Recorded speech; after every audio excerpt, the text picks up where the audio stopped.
একের পর এক বিতর্কিত ভূমিকার কারণে দেশে উগ্র হিন্দুত্ববাদী সংগঠন ইসকন নিষিদ্ধের দাবি ক্রমশ জোরালো হচ্ছে। ২৬ নভেম্বর চট্টগ্রামের আদালত চত্বরে প্রকাশ্য দিবালোকে রাষ্ট্রপক্ষের আইনজীবী হত্যার পর থেকে প্রতিবাদে উত্তাল রাজধানী ঢাকাসহ সারা দেশ। ইসকনের সন্ত্রাসী কার্যক্রমের বিরুদ্ধে সরব হয়ে উঠেছেন নানা শ্রেণী পেশার মানুষ। এরই ধারাবাহিকতায় সন্ত্রাসী কার্যক্রমের দায়ে ইসকনকে নিষিদ্ধ করার দাবি জানিয়েছে হেফাজতে ইসলাম বাংলাদেশ। একই দাবিতে এবার সোচ্চার হয়েছে ইসলামী শাসনতন্ত্র আন্দোলনের ছাত্র সংগঠন ইসলামী ছাত্র আন্দোলন বাংলাদেশও। দর্শক, আসুন জেনে নেওয়া যাক বিস্তারিত। গেল রাতে সংবাদ মাধ্যমে একটি বিবৃতি পাঠায় হেফাজতে ইসলাম বাংলাদেশ। সেখানেই তারা ইসকন তথা আন্তর্জাতিক কৃষ্ণ ভাবনামৃত সংঘকে নিষিদ্ধ করার দাবি জানিয়েছে। তাছাড়া চট্টগ্রামের আদালত প্রাঙ্গণে সরকার পক্ষীয় তরুণ আইনজীবী সাইফুল ইসলাম আলিফকে হত্যার সঙ্গে জড়িতদের দ্রুত গ্রেপ্তার করে দৃষ্টান্তমূলক শাস্তির দাবিও জানিয়েছেন সংগঠনটির আমির মহিবুল্লাহ বাবুনগরী ও মহাসচিব সাজেদুর রহমান। হেফাজতের যুগ্ম মহাসচিব আজিজুল হক ইসলামাবাদে স্বাক্ষর করা মঙ্গলবার রাতে পাঠানো ওই বিবৃতিতে বলা হয়, চিন্ময় কৃষ্ণ দাসের গ্রেপ্তারকে কেন্দ্র করে উগ্র হিন্দুত্ববাদী ইসকনের কর্মী সমর্থকেরা চট্টগ্রাম আদালত প্রাঙ্গণে সন্ত্রাসী আক্রমণ চালিয়ে রাষ্ট্রপক্ষের আইনজীবী সাইফুল ইসলামকে কুপিয়ে হত্যা করেছে। ভারতের উস্কানি ও মদদে এই ষড়যন্ত্রমূলক অরাজকতা তৈরি করা হয়েছে বলে আমরা মনে করি।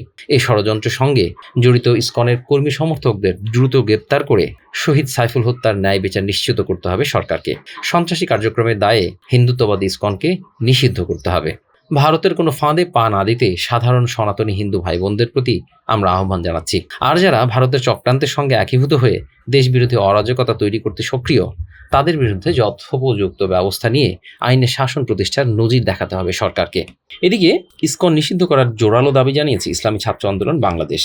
মঙ্গলবার সংগঠনটির এক বৈঠকে এ দাবি জানিয়ে ইসলামী ছাত্র আন্দোলনের কেন্দ্রীয় সভাপতি নুরুল বশর আজিজি বলেছেন, আমরা ফ্যাসিবাদ বিরোধী সংগ্রামে ধর্ম বর্ণ নির্বিশেষে এক হয়ে লড়াই করেছি। গণবিপ্লব পরবর্তী সময়েও হিন্দুদের সর্বোচ্চ ধর্মীয় উৎসবে মুসলিম ধর্মাবলম্বীরা সর্বোচ্চ নিরাপত্তা প্রদান করে ধর্মীয় সম্প্রীতির এক উজ্জ্বল দৃষ্টান্ত স্থাপন করেছে। অথচ আজ প্রকাশ্য দিবালোকে অস্ত্রের মহড়া দিয়ে আদালত পাড়ায় অ্যাডভোকেট সাইফুল ইসলাম আলিফকে পরিকল্পিতভাবে পৈশাচিক কায়দায় হত্যা, মসজিদ ভাঙচুর ও মুসল্লিদের উপর হামলা চালিয়ে ইসকন নিজেদেরকে সন্ত্রাসী সংগঠন হিসেবে আবারও প্রমাণ করেছে। অনতিবিলম্বে সন্ত্রাসী কার্যক্রম ও হত্যাকাণ্ডে জড়িত সকল খুনিদের দ্রুত বিচার ও সর্বোচ্চ শাস্তির আওতায় আনার দাবিও জানিয়েছে সংগঠনটি। অন্যথায় যে কোনো অনাকাঙ্ক্ষিত পরিস্থিতির জন্য সরকার দায়ী থাকবে বলেও তারা জানিয়ে দিয়েছে। ইসলামী ছাত্র আন্দোলনের কেন্দ্রীয় সভাপতি আরও বলেছেন, ক্ষমতা লিপ্সুদের আধিপত্য বিস্তারের চেষ্টা প্রতিহত করতে ও সাম্প্রদায়িক সম্প্রীতির রক্ষায় জাতীয় ঐক্যের বিকল্প নেই।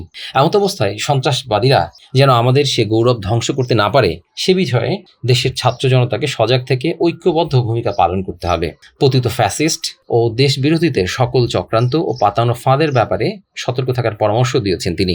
রাষ্ট্রদ্রোহ মামলায় গ্রেপ্তার বাংলাদেশ সম্মিলিত সনাতনী জাগরণ জোটের মুখপাত্র এবং দেশে ইসকনের অন্যতম প্রতিষ্ঠাতা চিন্ময় কৃষ্ণ দাসকে মঙ্গলবার চট্টগ্রাম আদালতে নেওয়া হলে সেখানে বিক্ষোভ করেন তার অনুসারীরা।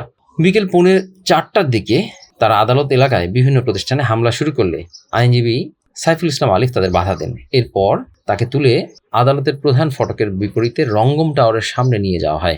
সেখানে সাইফুলকে কুপিয়ে আহত করা হয়। গুরুতর আহত অবস্থায় তাকে উদ্ধার করে চট্টগ্রাম মেডিকেল কলেজ হাসপাতালে নেওয়া হলে কর্তব্যরত চিকিৎসক সাইফুলকে মৃত ঘোষণা করেন।